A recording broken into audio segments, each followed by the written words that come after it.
sífilis, vencida pero invencible, la medicina tardó casi 5 siglos en acabar con el mal de bubas. Aunque hay solución, sus casos aumentan.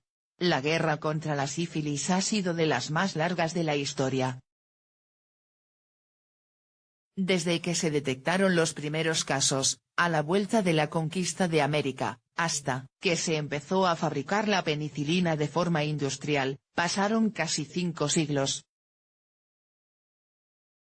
Sin embargo, una vez que se logró vencer, la enfermedad dista de haber desaparecido. Como recuerda el portavoz de la Sociedad Española de Enfermedades Infecciosas y Microbiología Clínica, SEINC, Fernando Vázquez, los casos han aumentado hasta 8 por 100.000 habitantes, sobre todo en el colectivo de hombres que practican sexo con hombres. Se ha empezado a registrar incluso sífilis congénita, en recién nacidos.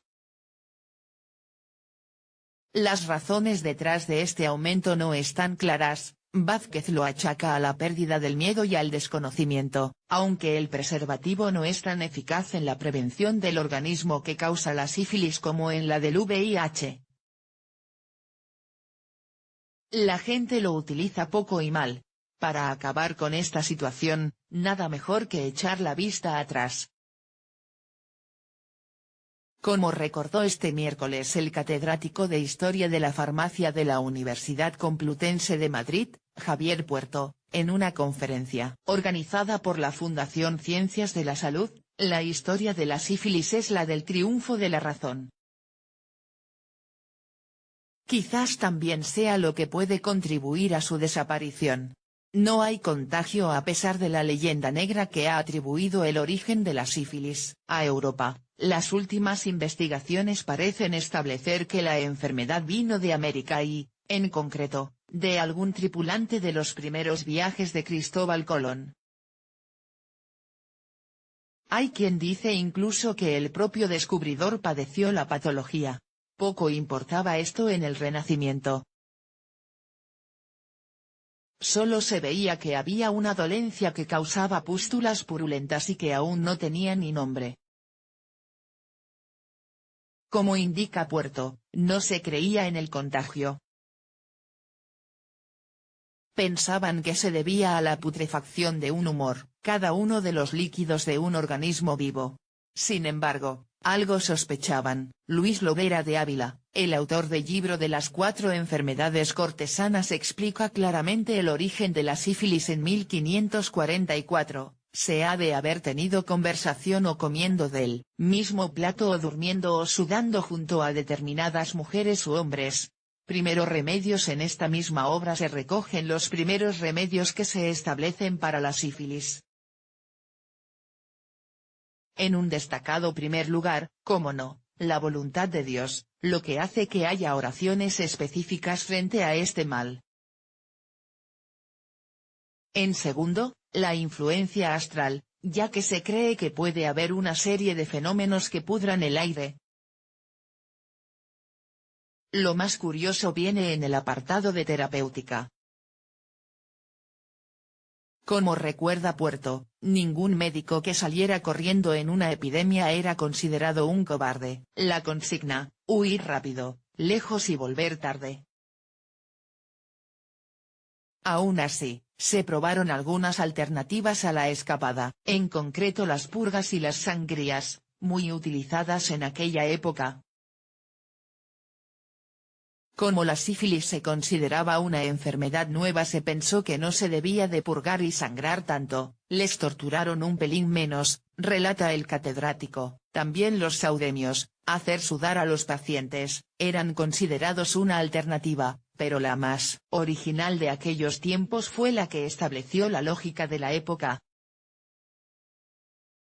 Como la enfermedad era americana, se dedujo, ahí debía de estar la cura, por lo que se empezó a tratar con guayaco y zarzaparrilla. Historia de un nombre. Mientras todo esto sucedía, la sífilis no tenía nombre. Era la peste, distinta a la bubónica, pero una más dentro del término. Esto cambió en 1530, cuando se publicó en Venecia el poema Syphilis sive morbus Gallicus, sífilis o el mal de los galos.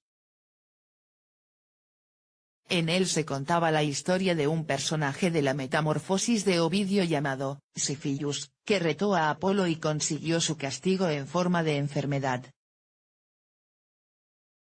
Su autor, Girolamo Fracastoro, fue además el primero en establecer que era posible el contagio individual de la patología. Más o menos por la misma época vino otro avance, también de otro médico clásico, Paracelso.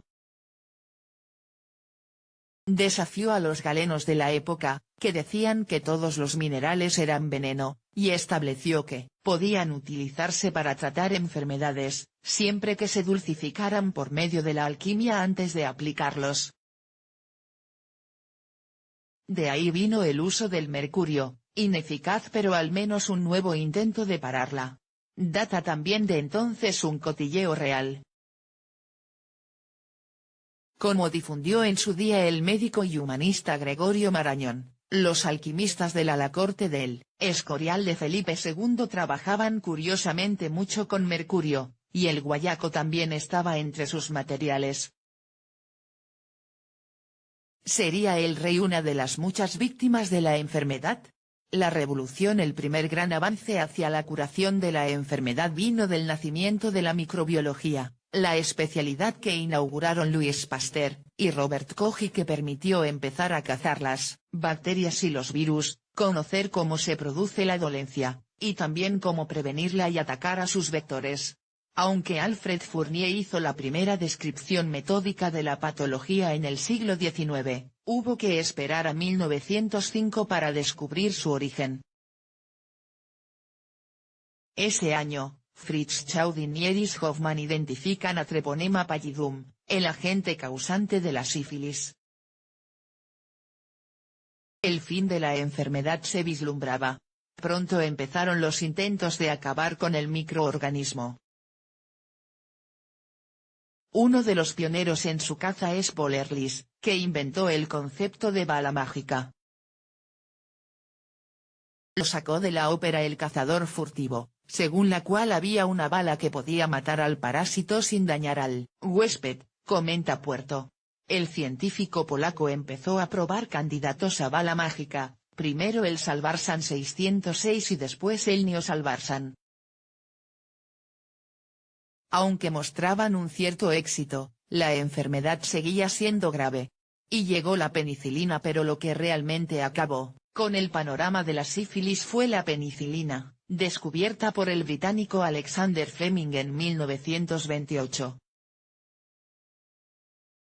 Lo raro es que no tenga ningún monumento en los prostíbulos, bromea el catedrático de Historia de la Farmacia. Hubo que esperar más de una década hasta que se encontró una forma de producirla en masa y algo más para que se abaratara. Coincidió con la Segunda Guerra Mundial.